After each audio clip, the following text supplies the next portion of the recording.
Assalamualaikum warahmatullahi wabarakatuh. Perkenalkan, saya Tiara Diva Madaniyah dari kami Komisariat Ibnu Khaldun UIK Bogor. Di sini saya akan membedah sebuah buku berjudul Api Sejarah. Buku ini ditulis oleh Profesor Dr. Ahmad Mansur Suryanegara dan dibagi menjadi 2 jilid, yaitu jilid pertama dan jilid kedua. Buku Api Sejarah yang akan saya bahas pada video ini adalah buku Api Sejarah jilid pertama. Buku Api Sejarah menjadi buku yang sangat fenomenal karena berperan besar dalam islamisasi penulisan sejarah Nusantara. Buku ini menghadirkan data, rekam jejak yang tidak banyak kita jumpai di buku-buku sejarah, khususnya buku sejarah yang dipelajari di sekolah-sekolah pada umumnya. Dalam permulaan buku ini, penulis meng-highlight sebuah ayat Al-Quran, yaitu Quran Surat Al-Hasyr ayat 18, yang artinya, "Wahai orang-orang yang beriman, bertakwalah kepada Allah dan perhatikanlah sejarahmu untuk hari esokmu." Melalui ayat ini, penulis ingin menyampaikan kepada pembaca tentang betapa pentingnya memahami sejarah dengan kacamata yang benar. Buku ini dibagi menjadi 5 bagian. Bagian pertama yaitu bagian pembuka, kemudian bab 1 yang menerangkan tentang kebangkitan Islam dan pengaruhnya di Nusantara. Yang ketiga yaitu bab 2 tentang masuk dan berkembangnya Islam di Nusantara. Kemudian bab 3 tentang peran kekuasaan politik Islam melawan imperialisme Barat. Dan terakhir bab 4 tentang peran ulama dan gerakan kebangkitan kesadaran nasional. Pada bagian pembuka, penulis mengemukakan bahwa sebagian pandangan pada bagian pembuka, penulis menuliskan bahwa pandangan sebagian penulis sejarah memandang bahwa Islam masuk ke Nusantara pada abad ke-13 Masehi. Hal ini dibantah oleh R.K.H. Abdullah bin Nuh yang memperkirakan bahwa Islam sudah masuk ke Nusantara jauh sebelum itu, yaitu pada abad ke-7 Masehi atau merupakan abad pertama dalam penanggalan Hijriyah. Pendapat ini bertolak dari latar belakang hubungan niaga kelautan antara Nusantara dengan Timur Tengah yang sudah terjalin sejak berabad-abad lalu, bahkan jauh sebelum kelahiran Nabi Muhammad SAW. Penyebaran Islam dilakukan oleh wiraniagawan Arab dengan semangat balighu anni walau ayatan, yaitu sebuah konsep dalam Islam bahwa setiap orang adalah dai yang wajib menyampaikan ajaran Islam walaupun baru mengetahui 1 ayat saja. Penguasaan pasar di Nusantara mulai mengalami pergeseran setelah datangnya imperialis Barat ke Nusantara. Berbeda halnya dengan para wiraniagawan Arab Muslim yang semata-mata datang ke Nusantara untuk berniaga dengan konsep yang adil, yaitu dengan konsep syariat Islam. Sembari menyebarkan dakwah Islam secara damai, para imperialis Barat memiliki kepentingan untuk memonopoli pasar. Untuk melancarkan rencana monopolinya tersebut, imperialis Barat atau para penjajah Barat melancarkan berbagai propaganda untuk mematikan semangat pribumi dalam berniaga dan menumbuhkan keinginan untuk sekadar menjadi pegawai penjajah daripada menjadi wiraniagawan atau wirausahawan. Propaganda penjajah ini dilakukan dengan berbagai cara. Salah satunya ialah dengan manipulasi atau distorsi penulisan sejarah. Mengapa dengan distorsi penulisan sejarah? Karena sejarah yang tertulis akan mempengaruhi citra atau opini pembacanya terhadap spirit nenek moyang yang menjadi jati diri sebuah bangsa. Melalui distorsi penulisan sejarah ini ditargetkan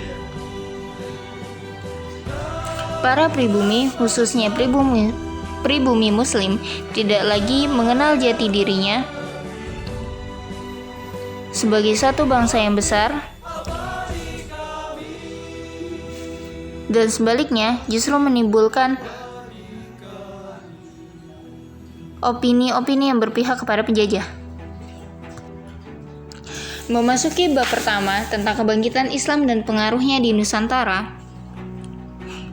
Pembahasan dimulai sejak muncul dan berkembangnya Islam di tanah Arab, yaitu pasca diturunkannya wahyu pertama, yaitu Quran Surat Al-Alaq ayat 1-5 kepada seorang wirausahawan Arab bernama Muhammad. Muncul dan berkembangnya Islam di Jazirah Arab melalui media-media yang sangat sederhana. Al-Quran pertama kali diturunkan di sebuah gua, di sebuah bukit, bukan di istana. Kemudian Islam pula dikembangkan oleh kelompok minoritas yang tidak seluruhnya berasal dari kalangan bangsawan, atau yang disebut oleh penulis dalam buku ini sebagai a tiny creative minority, atau kelompok kecil minoritas yang kreatif, atau merekalah para asabikunal awalun. Sehingga sangat mencengangkan dunia ketika gerakan Islam dengan rentang waktu yang relatif singkat dapat mengubah arah sejarah, bahkan menumbangkan dua imperium raksasa, Romawi dan Persia. Hanya dengan rentang waktu kurang lebih 23 tahun, gerakan Islam mampu mengubah bangsa Arab yang tadinya bangsa jahiliyah menjadi bangsa yang sangat jenius. Dalam strategi dakwahnya, Rasulullah menjadikan pasar sebagai medan niaga sekaligus medan dakwah. Kemudian dari dakwah dalam pasar ini, pasca hijrah dibangunlah masjid. Dari masjid dibangun pendidikan, dari pendidikan terbangun komunitas muslim yang kuat, dari komunitas Islam yang kuat ini dibangunlah kekuasaan politik. Pola strategi dakwah ini kemudian menurun kepada generasi-generasi setelahnya. Perjuangan dakwah Rasulullah dan para sahabat kemudian diteruskan pasca wafatnya Rasulullah melalui masa kekuasaan para Khulafa Ar-Rasyidin. Masing-masing Khulafa Ar-Rasyidin masa Khulafa Ar-Rasyidin memiliki fokus gerakannya masing-masing. Contohnya pada masa Khalifah Abu Bakar dilakukan penumpasan terhadap gerakan murtad serta penumpasan terhadap gerakan nabi palsu, yaitu Muawiyah. Gerakan nabi palsu yaitu Musailamah al-Kadzab. Kemudian pada masa Umar bin Khattab dilakukan ekspansi wilayah dakwah menuju Syam, Tunisia, Mesir, dan lain-lain. Pada masa Utsman bin Affan dilakukan perumusan dan integrasi mushaf Al-Quran. Kemudian pada masa Ali bin Abi Thalib dilakukan pemindahan pusat pemerintahan dari Madinah ke Kufah. Masing-masing langkah yang diambil oleh para khalifah tersebut menimbulkan dampaknya tersendiri terhadap kekuasaan politik Islam. Kemudian pada masa selanjutnya dilanjutkan oleh Daulah Umayyah. Pada Daulah Umayyah dilakukan penguatan kekuatan maritim serta perluasan wilayah kekuasaan dakwah dan politik pada wilayah yang lebih luas lagi. Di masa selanjutnya dilanjutkan dengan Daulah Abbasiyah yang memfokuskan gerakannya pada penguatan kesadaran maritim dan ekonomi, pengembangan ilmu pengetahuan dan pendidikan, serta penegakan hukum Islam. Tercatat pula dalam sejarah adanya Daulah Fatimiyah. Namun Daulah Fatimiyah sendiri bukan merupakan kelanjutan dari Daulah Abbasiyah, melainkan dapat digolongkan sebagai saingan bagi Daulah Abbasiyah, karena Daulah Fatimiyah ini bermadhab Syiah, sedangkan Daulah Abbasiyah bermadhab Ahlus Sunnah wal Jamaah. Kemudian Daulah Abbasiyah diteruskan oleh Kesultanan Turki dengan perluasan wilayah yang lebih luas lagi, mencakup sebagian Eropa dan Asia. Lantas bagaimana dengan Nusantara? Bagaimana Islam dapat masuk ke Nusantara? Kembali pada istilah jazirah sendiri yang berarti sebuah wilayah yang dikelilingi oleh laut dan selat. Maka menurut penulis menjadi kontraproduktif apabila masyarakat jazirah tidak memiliki kesadaran terhadap kebaharian atau kemaritiman. Rasulullah membawa solusi atas tandusnya tanah jazirah dengan 40 ayat Al-Quran yang berisi tentang kelautan dan kemaritiman. Yang hal ini disebut oleh penulis menjadi wasiat politik kemaritiman yang diturunkan langsung oleh Allah Subhanahu wa Ta'ala untuk kaum muslimin. Maka tidak ada jalan lain untuk mendakwahkan Islam ke seluruh penjuru dunia yang 71%-nya terdiri dari lautan selain melalui jalur maritim atau jalur niaga laut. Demikianlah Islam masuk ke Nusantara yaitu melalui jalan laut niaga dan disebarkan oleh para wiraniagawan Arab Muslim. Islam ketika masuk ke Nusantara mendapatkan sambutan yang baik dari masyarakat, disebabkan salah satunya akibat dari konsep kesetaraan atau open society yang ditawarkan oleh Islam, berbeda dengan konsep kasta berdasarkan hereditas yang diajarkan dalam agama Hindu dan Buddha. Dengan kata lain, bahwa Islam di Nusantara disebarluaskan dengan jalan damai tanpa invasi militer sama sekali. Memasuki bab 2 tentang masuk dan berkembangnya Islam di Nusantara. Terlebih dahulu tentang masuknya Islam di Nusantara, terdapat beberapa teori. Teori yang pertama yaitu teori Gujarat. Teori ini yang paling sering didengar oleh sebagian besar masyarakat Indonesia, yaitu bahwa Islam masuk ke Nusantara melalui para pedagang Muslim dari Gujarat, India. Teori ini dikemukakan oleh Profesor Snodgrass yang menyatakan bahwa Islam memasuki Nusantara melalui para pedagang Gujarat pada abad ke-13 Masehi dan gerbang pertamanya yaitu di Samudra Pasai. Namun, teori ini menjadi lemah karena Snodgrass tidak menjelaskan antara perbedaan masuknya Islam ke Nusantara dengan perkembangan Islam di Nusantara. Apakah mungkin Islam yang baru masuk ke Nusantara pada abad 13 Masehi pada saat itu pula langsung dapat membuat kekuasaan politik di Samudra Pasai? Kemudian Snodgrass pula tidak memperhatikan mazhab apa yang tersebar di Gujarat dan mazhab apa yang tersebar di Samudra Pasai.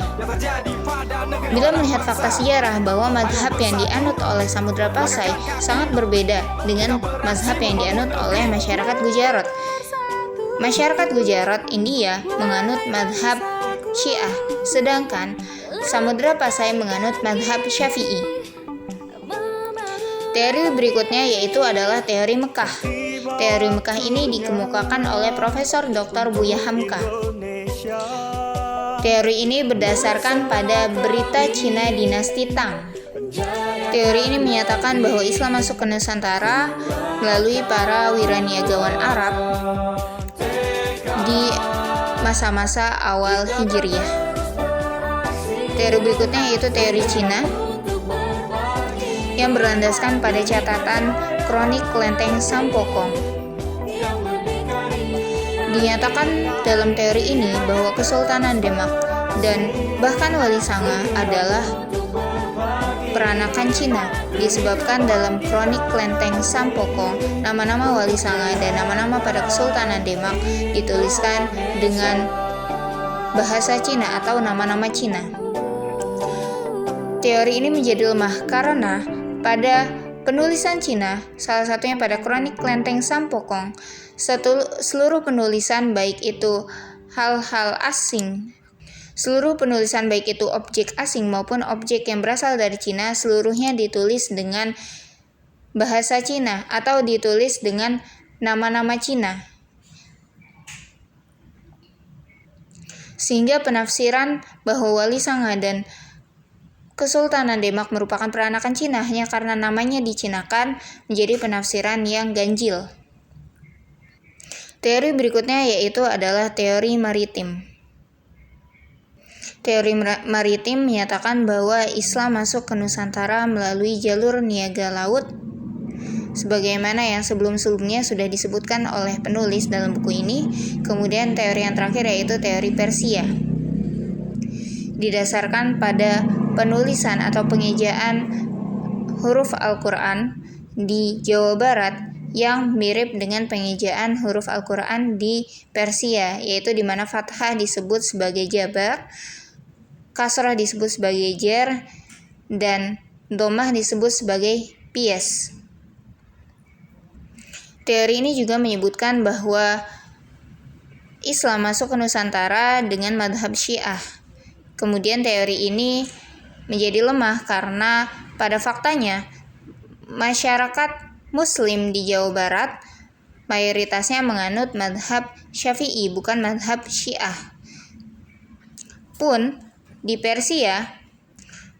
tanah Persia, tidak seluruhnya yang menggunakan ejaan Persia merupakan madhab Syiah. Sebagian besarnya adalah bermadhab Ahlus Sunnah wal Jamaah. Termasuk pada masa kekuasaan Islam di Baghdad, mayoritasnya bermadhab Ahlus Sunnah wal Jamaah, bukan madhab Syiah. Kemudian pada bagian kedua, di bab 2, tentang perkembangan Islam di Nusantara, perlu kita pahami perbedaan antara masuknya Islam di Nusantara dengan perkembangan Islam di Nusantara. Masuknya Islam di Nusantara adalah ketika Islam pertama kali dibawa dan dikenalkan kepada masyarakat di Nusantara. Sedangkan perkembangan Islam di Nusantara yaitu adalah ketika Islam sudah dipeluk oleh masyarakat Nusantara secara majemuk, atau sudah banyak masyarakat Indonesia, masyarakat Nusantara yang memeluk agama Islam. Setelah terbangun komunitas Muslim yang kuat ini, barulah komunitas Muslim ini membangun kekuasaan politik atau kesultanan. Nah, masa inilah yang disebut sebagai perkembangan Islam di Nusantara. Hasil dari perkembangan Islam di Nusantara ini akhirnya melahirkan berbagai kesultanan, contohnya seperti Kesultanan Samudra Pasai, Kesultanan Demak, dan lain-lain. Selanjutnya bab 3 tentang peran kekuatan politik Islam melawan imperialisme Barat.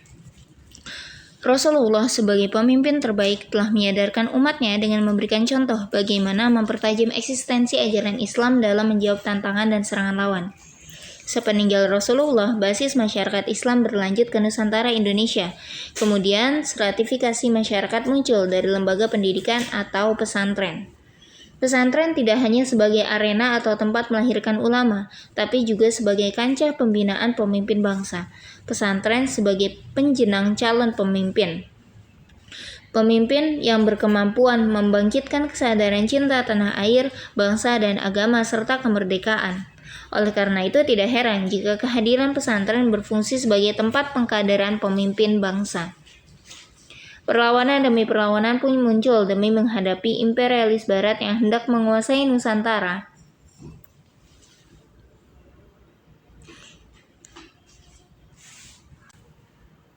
Perlawanan demi perlawanan pun muncul demi menghadapi imperialis Barat yang hendak menguasai Nusantara dan memperbudak pribumi. Patriotisme Islam muncul dan menghadirkan tokoh-tokoh Islam sebagai pelopor pergerakan di setiap daerah di Nusantara Indonesia. Dengan pengertian dibangkitkan kesadaran rasa satu bangsa, satu nusa dengan semangat membela Islam yang tertindas oleh politik kristenisasi. Ulama dan santri dengan menggunakan bahasa Indonesia untuk membangkitkan aspirasi juangnya membangun Indonesia merdeka. Kemudian pada bagian terakhir tentang peran ulama dalam gerakan kebangkitan kesadaran nasional, menjelaskan kondisi penjajahan dan penindasan yang telah dilakukan oleh Barat melahirkan pemahaman bagi rakyat Indonesia bahwa Islam identik dengan kebangsaan atau nasionalisme. Sedangkan imperialisme atau penjajahan itu identik dengan kristenisasi. Oleh karena itu, Islam menjadi simbol nasionalisme bagi bangsa Indonesia pada saat itu. Di Nusantara Indonesia, Setiap bentuk penindasan terhadap umat Islam identik dengan kebangsaan atau nasionalisme, sedangkan imperialisme atau penjajahan itu identik dengan kristenisasi. Di Nusantara Indonesia, setiap bentuk penindasan terhadap umat Islam membangkitkan ulama dan santri untuk memberikan jawaban sesuai dengan tantangan zamannya. Dalam waktu relatif singkat, ulama berhasil membangkitkan berbagai organisasi kerakyatan yang memiliki karakteristik nasionalistis. Artinya, satu organisasi yang membina anggotanya untuk memiliki kesadaran cinta tanah air, bangsa, dan agama. Hal ini membangkitkan kesadaran adanya kesamaan musuh, yakni pemerintah kolonial Belanda dan kerajaan Protestan Belanda sebagai penjajah. Kesadaran tersebut diarahkan untuk merebut kembali kedaulatan bangsa dan negara serta agama. Organisasi-organisasi yang benar-benar memiliki basis massa rakyat pada saat itu antara lain seperti Syarikat Islam, Persyarikatan Muhammadiyah, Nahdlatul Ulama, Nahdlatul Wathon, Persatuan Umat Islam, dan lain-lain.